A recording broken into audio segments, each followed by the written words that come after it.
Alhamdulillahi Rabbil Alameen wal aqibatu lil muttaqin wassalatu wassalamu ala Rasulil Karim wa ala alihi wa ashabi ajmain। এই মুহূর্তে যারা আমাদের সাথে live ক্লাসে যুক্ত হয়েছেন, আমার সুপ্রিয় শিক্ষার্থী বন্ধুরা, আমার আস্থাভাজন সুধীজন এবং আরো যারা আমাদের সাথে যুক্ত হয়েছেন, যুক্ত হবেন, সবাইকে আজকের ক্লাসে স্বাগত জানাচ্ছি। আমি মোহাম্মদ দিলরুবা আক্তার, সহকারী শিক্ষক মৌলভী, বড়ইকান্দি বাহরুল উলুম দাখিল মাদ্রাসা। সুপ্রিয় শিক্ষার্থী বন্ধুরা, তোমরা সবাই কেমন আছো? আশা করি আল্লাহর অশেষ রহমতে তোমরা সবাই ভালো আছো। নবম শ্রেণীর শিক্ষার্থী বন্ধুরা, তোমাদের তৃতীয় সপ্তাহের অ্যাসাইনমেন্টের কাজ চলছে। আমি আশা করছি তোমরা খুব সুন্দর করে ভালোভাবে তোমাদের অ্যাসাইনমেন্ট লিখছো। আর অ্যাসাইনমেন্ট বিষয়টা কি, চিন্তা গবেষণা করে বুঝে শুনে লিখতে হয়। তো আমি আশা করছি তোমরা তোমাদের অ্যাসাইনমেন্ট গুলো খুব ভালো করে লিখছো। আর তোমাদের তৃতীয় সপ্তাহের অ্যাসাইনমেন্ট অনুযায়ী আজ আমি তোমাদের সামনে উপস্থিত হয়েছি তোমাদের হাদিসের ক্লাস নিয়ে। তো শিক্ষার্থী বন্ধুরা, আজ আমি তোমাদের বাবুল মিজাহ কৌতুক সংক্রান্ত অধ্যায় থেকে আলোচনা করব। তো শিক্ষার্থী বন্ধুরা, যেহেতু আমরা কৌতুক সংক্রান্ত অধ্যায় থেকে আলোচনা করব, সেই জন্য আমরা মিজাহ কি, কৌতুক কি, এই বিষয়ে আগে জেনে নেব। তো শিক্ষার্থী বন্ধুরা, চলো আমরা আমাদের মূল আলোচনায় ফিরে আসি। ইসলাম মানব জাতির জীবনযাত্রার প্রতিটি ক্ষেত্রে পথ চলা নির্দেশক। ইসলাম মানব জাতির জীবনযাত্রার প্রতিটি ক্ষেত্রে পথ চলার নির্দেশক। তাহলে বন্ধুরা, ইসলামটা কি? আমাদের জীবনের প্রতিটি ক্ষেত্রে আমরা কিভাবে চলবো সকল কিছু দিক নির্দেশনা দিয়েছে কি ইসলাম।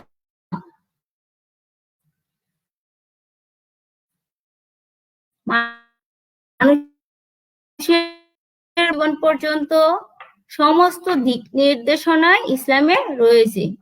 আমাদের জাগতিক সকল সমস্যার সমাধানও ইসলামে রয়েছে। মানুষের জীবন ঘনিষ্ঠ তেমনি একটি বিষয় হলো মিজাহ বা কৌতুক। কৌতুক বলতে বোঝায় সত্য মিশ্রিত কোনো বিষয়কে আনন্দদায়ক ও আকর্ষণীয় করে হাস্য রসিকতার মাধ্যমে মানুষের সামনে তুলে ধরা। তাহলে শিক্ষার্থী বন্ধুরা, তোমরা বুঝতেই পারছো কৌতুকটা কি। কৌতুক হচ্ছে সত্য মিশ্রিত কোনো বিষয়কে, বিষয়টা হতে হবে অবশ্যই সত্য, ওই সত্য বিষয়টাকে মানুষের সমাজে আনন্দদায়ক ও আকর্ষণীয় করে হাস্য রসিকতার মাধ্যমে তুলে ধরা। তাহলে শিক্ষার্থী বন্ধুরা, কৌতুকটা কি? কৌতুকটা হচ্ছে সত্য মিশ্রিত কোনো বিষয়কে আনন্দদায়ক আকর্ষণীয় করে মানুষের সামনে তুলে ধরা। তাহলে বন্ধুরা, কৌতুক বলতে গিয়ে মিথ্যা হাস্য রসিকতা মাধ্যমে আকর্ষণ সৃষ্টির জন্য কোন অবস্থাতে মিথ্যার আশ্রয় গ্রহণ বা বাড়াবাড়ি করা যাবে না। তাহলে শিক্ষার্থী বন্ধুরা, আমরা কি বুঝতে পারলাম? যে কৌতুকের জন্য কি অবশ্যই মিথ্যার আশ্রয় নেওয়া যাবে না, এমন কথা বলা যাবে না মানুষকে হাসানোর জন্য যার মধ্যে কি মিথ্যার সংমিশ্রণ থাকবে।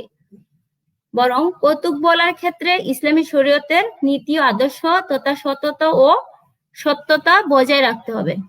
তাহলে শিক্ষার্থী বন্ধুরা, আমরা কি বুঝতে পেরেছি? কৌতুকটা হচ্ছে একটি সত্য বিষয়কে মানুষের সামনে হাস্য রসিকতার মাধ্যমে ফুটিয়ে তোলা। আর এই হাস্য রসিকতা করতে গিয়ে অবশ্যই মিথ্যার আশ্রয় নেওয়া যাবে না। এই মর্মে আমরা একটি হাদিস পড়ব। হাদিসটি হচ্ছে তোমাদের বইয়ের 194তম হাদিস। তো আমি পড়ছি বন্ধুরা, তোমরা লক্ষ্য করো। আন আনাসিন রাদিয়াল্লাহু আনহু ক্বালা ইন কানা নাবিয়্যু সাল্লাল্লাহু আলাইহি ওয়াসাল্লাম লিয়খালিতুনা হাত্তা ইয়াকুলু লিআখিন লি সগীরিন ইয়া আবা উমাইর মা ফাআলা নুগাইরু কানা লাহু নুগাইরুন ইয়ালআবু বিহি ফামাতা। মুত্তাফাকুন আলাইহি। আমি আবারও বলছি বন্ধুরা, আমি অর্থ ব্যঙ্গে ব্যঙ্গে বলছি, তোমরা লক্ষ্য করো। আন আনাসিন রাদিয়াল্লাহু আনহু, হযরত আনাস রাদিয়াল্লাহু তাআলা আনহু হইতে বর্ণিত, হযরত আনাস রাদিয়াল্লাহু তাআলা আনহু হইতে বর্ণিত, ক্বালা, তিনি বলেন, ইন কানা নাবিয়্যু সাল্লাল্লাহু আলাইহি ওয়াসাল্লাম, নিশ্চয় নবী করিম সাল্লাল্লাহু আলাইহি ওয়াসাল্লাম ছিলেন, লিয়খালিতুনা, তিনি আমাদের সাথে, লিয়খালিতুনা, তিনি আমাদের সাথে মিলেমিশে থাকতেন। নবী করিম সাল্লাল্লাহু আলাইহি ওয়াসাল্লাম আমাদের সাথে মিলেমিশে থাকতেন। হাত্তা হাত্তা এমনকি ইয়াকুলা, তিনি বললেন, লিআখিন, আমার ছোট ভাইকে, লিআখিন, আমার ভাইকে, লিসগীরিন, আমার ছোট ভাইকে, এমনকি তিনি আমার ছোট ভাইকে কৌতুক করে বললেন, এ আবা উমাইর, হে আবু উমাইর, হে আবু উমাইর, মা ফাআলা নুগাইরু, তোমার ছোট্ট বুলবুলি পাখিটির কি হলো? মা ফাআলা, কি হলো? মা ফাআলা নুগাইরু, তোমার ছোট্ট বুলবুলি পাখিটির কি হলো? কানা লাহু নুগাইরুন, তার একটি ছোট্ট বুলবুলি পাখি ছিল, ইয়ালআবু বিহি, সে তা নিয়ে খেলা করত, অর্থাৎ সে তার ছোট পাখি নিয়ে খেলা করত। ফামাতা, অতঃপর পাখিটি মারা গেল। মুত্তাফাকুন আলাইহি। হাদিসটি ইমাম বুখারী রাহমাতুল্লাহ ও মুসলিম রাহমাতুল্লাহ বর্ণনা করেছেন। তো শিক্ষার্থী বন্ধুরা, আমি আবারও বলছি, তোমরা লক্ষ্য করো। আন আনাসিন রাদিয়াল্লাহু তাআলা আনহু, হযরত আনাস রাদিয়াল্লাহু আনহু হতে বর্ণিত, ক্বালা, তিনি বলেন, ইন কানা নাবিয়্যু সাল্লাল্লাহু আলাইহি ওয়াসাল্লাম লিয়খালিতুনা, রাসূল সাল্লাল্লাহু আলাইহি ওয়াসাল্লাম আমাদের সাথে মিলেমিশে থাকতেন। হাত্তা ইয়াকুলা লিআখিন, এমনকি তিনি আমার ভাইকে বললেন, লিসগীরিন, তিনি আমার ছোট ভাইকে বললেন, এ আবা উমাইর, মা ফাআলা নুগাইর, তোমার ছোট্ট বুলবুলি পাখিটির কি হলো? হে আবু উমাইর, তোমার ছোট্ট বুলবুলি পাখিটির কি হলো? কানা লাহু নুগাইর, তার একটি ছোট্ট পাখি ছিল, ইয়ালআবু বিহি, সে তা নিয়ে খেলা করত। ফামাতা, অতঃপর পাখিটি মারা গেল। তাহলে শিক্ষার্থী বন্ধুরা, আমরা এই হাদিস থেকে কি শিক্ষা পেলাম?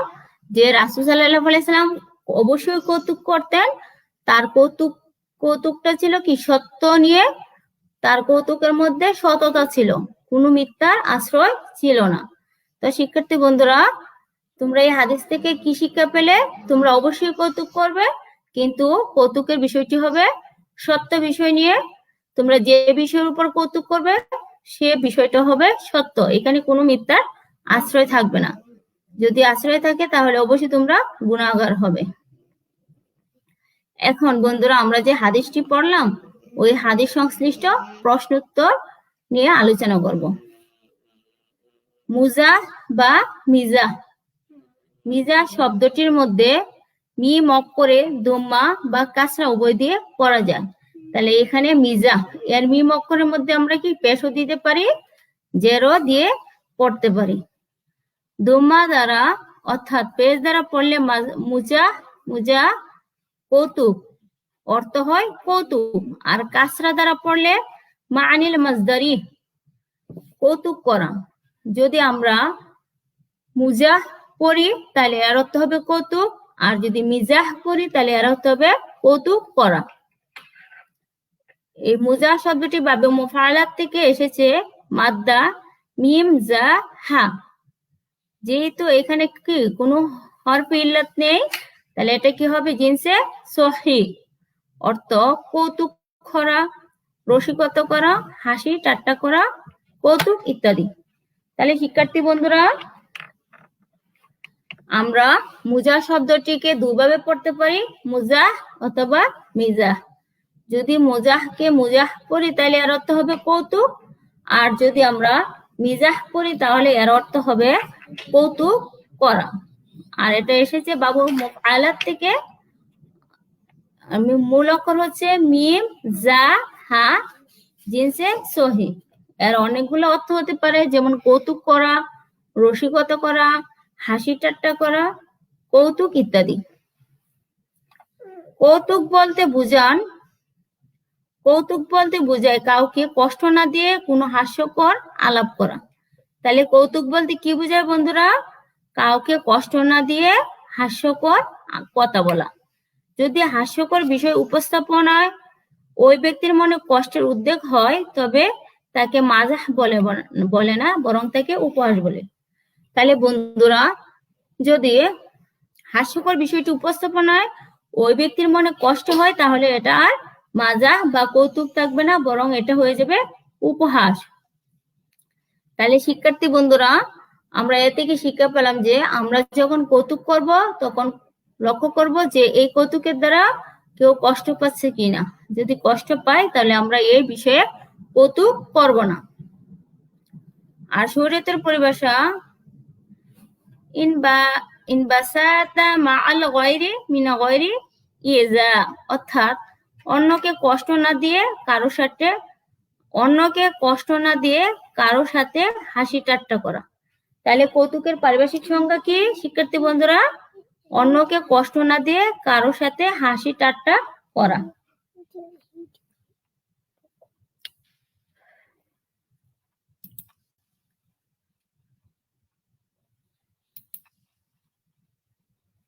এখন বন্ধুরা আমরা হাদিস পড়লাম, হাদিস সংশ্লিষ্ট কৌতুক সম্পর্কে জানলাম, কৌতুকের সংজ্ঞা জানলাম। এখন আমরা কৌতুকের বিধান সম্পর্কে আলোচনা করব। কৌতুকের বিধান হচ্ছে শরীয়তের দৃষ্টিকোণ থেকে মাজাহ দুই প্রকার। শরীয়তের দৃষ্টিকোণ থেকে মাজাহ কয় প্রকার? নিশ্চয়ই তোমরা বলবে দুই প্রকার। এক নম্বর হচ্ছে হারাম, যে কৌতুকের মাধ্যমে অন্যকে কষ্ট দেওয়া হয়, অপমানিত করা হয়, মিথ্যা বলা হয়, উপহাস করা হয়, এগুলা কৌতুকের মধ্যে নিহিত থাকে, তা সখরিহা বা উপহাস হয়ে যায়, যা হারাম। তাহলে শিক্ষার্থী বন্ধুরা, কৌতুক বা মাজাহ দুই প্রকার। এক নম্বর হচ্ছে হারাম, যে কৌতুকের মাধ্যমে অন্যকে কষ্ট দেওয়া, অপমানিত করা, মিথ্যা বলা, উপহাস করা ইত্যাদির উদ্দেশ্য নিহিত থাকে, তা মাজাহ না হয়ে সখরিয়া হয়ে যায়, যা হারাম। তাহলে শিক্ষার্থী বন্ধুরা, যে কৌতুকের মাধ্যমে অন্য কষ্ট পায়, অন্যকে উপহাস করা হয়, এবং যে কৌতুকের মধ্যে মিথ্যা নিহিত থাকে, সেটা কি হারাম। আর এমন আল্লাহ তাআলা বলেন, বিসমিল্লাহির রহমানির রহিম, লা ইয়াসখর কওমুম মিন কওমিন আসা আইয়াকুনা খায়রাম মিনহুম, অর্থাৎ কোন সম্প্রদায় অন্য সম্প্রদায়কে উপহাস করবে না, সম্ভবত সে তাদের থেকে উত্তম। তাহলে এই আয়াত থেকে আমরা কি শিক্ষা পেলাম? কোন সম্প্রদায় অপর সম্প্রদায়কে উপহাস করবে না, যদি না করে সে অবশ্যই কি তাদের থেকে উত্তম। সূরা হুজরাত আয়াত নাম্বার 11। কৌতুকের দ্বিতীয় প্রকার হচ্ছে মুবাহ তথা বৈধ কৌতুক। কাউকে কষ্ট না দিয়ে, মিথ্যা সংমিশ্রণ না ঘটিয়ে যে কৌতুক করা হয় তা বৈধ। অর্থাৎ যে কৌতুকের মাধ্যমে মানুষ কষ্ট পাবে না এবং যার মধ্যে মিথ্যা সংমিশ্রণ থাকবে না, সেই রকম কৌতুক করা বৈধ। হযরত রাসূল সাল্লাল্লাহু আলাইহি ওয়াসাল্লামের জীবনে এ ধরনের মাজাহ কৌতুকের অসংখ্য প্রমাণ রয়েছে। রাসূল সাল্লাল্লাহু আলাইহি ওয়াসাল্লাম তার জীবদ্দশায় এ ধরনের অনেক কৌতুক করেছেন। যেমন আব্দুল্লাহ বিন হারিস বলেন, মা রাআইতু আহাদান আকসারা মিজাহান মিন রাসূলিল্লাহ সাল্লাল্লাহু আলাইহি ওয়াসাল্লাম।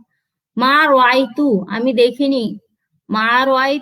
আমি দেখিনি, আহাদান কাউকে, আকসারা মিজাহ অধিক কৌতুক করতে, মিন রাসূলিল্লাহ সাল্লাল্লাহু আলাইহি ওয়াসাল্লাম রাসূল সাল্লাল্লাহু আলাইহি ওয়াসাল্লাম থেকে। অর্থাৎ তিনি বলতে চেয়েছেন যে আমি রাসূল সাল্লাল্লাহু আলাইহি ওয়াসাল্লাম থেকে আর অন্য কাউকে এত বেশি কৌতুক করতে দেখিনি। তাহলে শিক্ষার্থী বন্ধুরা, তোমরা কি বুঝতে পারলে? কৌতুকের বিধান না, কৌতুকের বিধান। কৌতুক প্রথমত দুই প্রকার, একটা হচ্ছে হারাম। কৌতুক দুই প্রকার, হারাম আর একটা হচ্ছে মুবাহ বা বৈধ।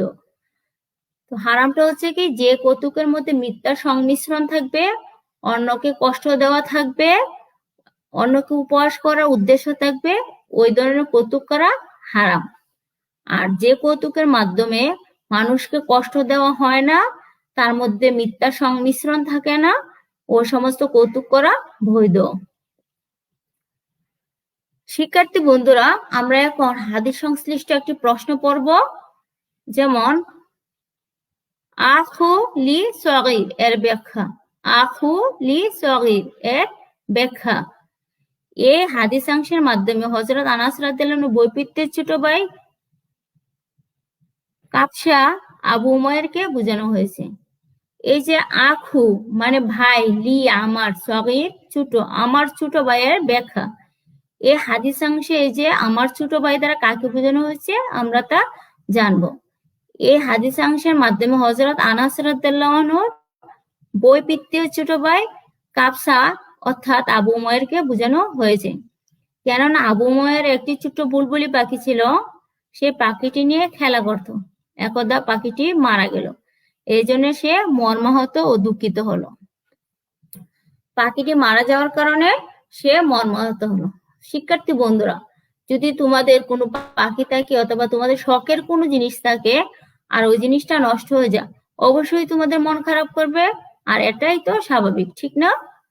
আচ্ছা, আমরা এখানে আরেকটি প্রশ্ন পড়ব। মা ফাআলা নুগায়ের, মা ফাআলা নুগায়ের ব্যাখ্যা। হযরত রাসূল সাল্লাল্লাহু আলাইহি ওয়াসাল্লামের বাণী মা ফাআলা নুগায়ের, এর মধ্যে নুগায়ের অর্থ অভিধানে একাধিক পাওয়া যায়। এখানে মা অর্থ কি, পালা হলো, নুগায়ের নুগায়েরের কি হলো, এর ব্যাখ্যা আমরা কি পড়ব। রাসূল সাল্লাল্লাহু আলাইহি ওয়াসাল্লামের বাণী মা ফাআলা নুগায়ের, এর মধ্যে নুগায়ের অর্থ অভিধানে একাধিক অর্থ পাওয়া যায়। যেমন এক নম্বর হচ্ছে লাল ঠোঁট বিশিষ্ট চড়ুই পাখির মতো এক প্রকারের ছোট পাখি। লাল ঠোঁট বিশিষ্ট চড়ুই পাখির মতো এক প্রকার ছোট পাখি। কেউ কেউ বলেন লাল রঙের মাথা ও ছোট ঠোঁট বিশিষ্ট পাখি। আবার কেউ কেউ বলেন এটি একটি বুলবুলি পাখি। হযরত আনাস ইবনে মালিক রাদিয়াল্লাহু আনহুর ছোট ভাই বাল্যকালে পাখিটি নিয়ে খেলা করত। একদিন পাখিটি মারা গেলে সে খুবই মর্মাহত হলো। এমন সময় রাসূল সাল্লাল্লাহু আলাইহি ওয়াসাল্লাম তার মনে আনন্দ জাগানোর জন্য রসিকতা করে ছন্দ করে জিজ্ঞাসা করলেন, হে আবু উমাইর, তোমার নুগায়েরের খবর কি? অর্থাৎ তোমার ছোট্ট বুলবুলি পাখিটির কি হলো? তুমি ছোট্ট পাখিটিকে কি করলে? রাসূল সাল্লাল্লাহু আলাইহি ওয়াসাল্লাম কৌতুক করে তার মুখে বিষণ্ণতার ছাপ কেটে হাসির রেখা ফুটে উঠল। রাসূল সাল্লাল্লাহু আলাইহি ওয়াসাল্লামের কৌতুক শুনে তার মুখে কি বিষণ্ণতার ছাপটা কেটে হাসির রেখা ফুটে উঠল। তাহলে শিক্ষার্থী বন্ধুরা, যখন উমাইরের ছোট্ট নুগায়ের অর্থাৎ ছোট বুলবুলি পাখিটি মারা গেল, তখন তার মনে অনেক কষ্ট পেল। আর সেই কষ্টটাকে কাটিয়ে তোলার জন্য রাসূল সাল্লাল্লাহু আলাইহি ওয়াসাল্লাম উমাইরকে ছন্দাকারে বললেন, তোমার ছোট্ট নুগায়ের অর্থাৎ তোমার ছোট্ট বুলবুলি পাখিটির কি হলো? এই রসিকতা দেখে উমাইরের মনের কষ্ট কমে তার মুখে হাসি রেখা ফুটে উঠল। তাহলে শিক্ষার্থী বন্ধুরা, আমরা কি বুঝতে পারলাম? কারো মনের কষ্ট দূর করার জন্য সত্য মিশ্রিত কৌতুক করা অবশ্যই বৈধ, যা রাসূল সাল্লাল্লাহু আলাইহি ওয়াসাল্লাম করেছেন। তাহলে শিক্ষার্থী বন্ধুরা, আমরা হাদিস থেকে কি শিক্ষা পেলাম? আমরা অবশ্যই কৌতুক করব। কৌতুকটি হতে হবে সত্য, যেখানে মিথ্যা থাকবে না এবং কাউকে কষ্ট দেওয়ার উদ্দেশ্য থাকবে না, আর কাউকে অপমান করার উদ্দেশ্য থাকবে না, তাহলে এটা আমাদের জন্য বৈধ হবে। আর যদি এর মধ্যে মিথ্যা সংমিশ্রণ থাকে তাহলে এটা করা অবৈধ, কেননা এতে অন্যরা কষ্ট পেয়ে থাকে এবং রাসূলুল্লাহ সাল্লাল্লাহু আলাইহি ওয়াসাল্লাম তা করতে নিষেধ করেছেন। তো শিক্ষার্থী বন্ধুরা, আমি আশা করি তোমরা আমার ক্লাসটি বুঝতে পেরেছো এবং পুরো ক্লাসটি তোমরা আমার সাথে ছিলে। আর তোমরা ক্লাসটি দেখবে এবং তোমাদের বন্ধুদের মাঝে শেয়ার করে দিবে, যেন তারাও ক্লাসটি দেখে উপকৃত হতে পারে। তো তোমরা ভালোভাবে অ্যাসাইনমেন্ট লেখো, সবাই ভালো থেকো, এই প্রত্যাশা আজকের মতো বিদায়। আসসালামু আলাইকুম ওয়া রাহমাতুল্লাহি ওয়া বারাকাতুহু।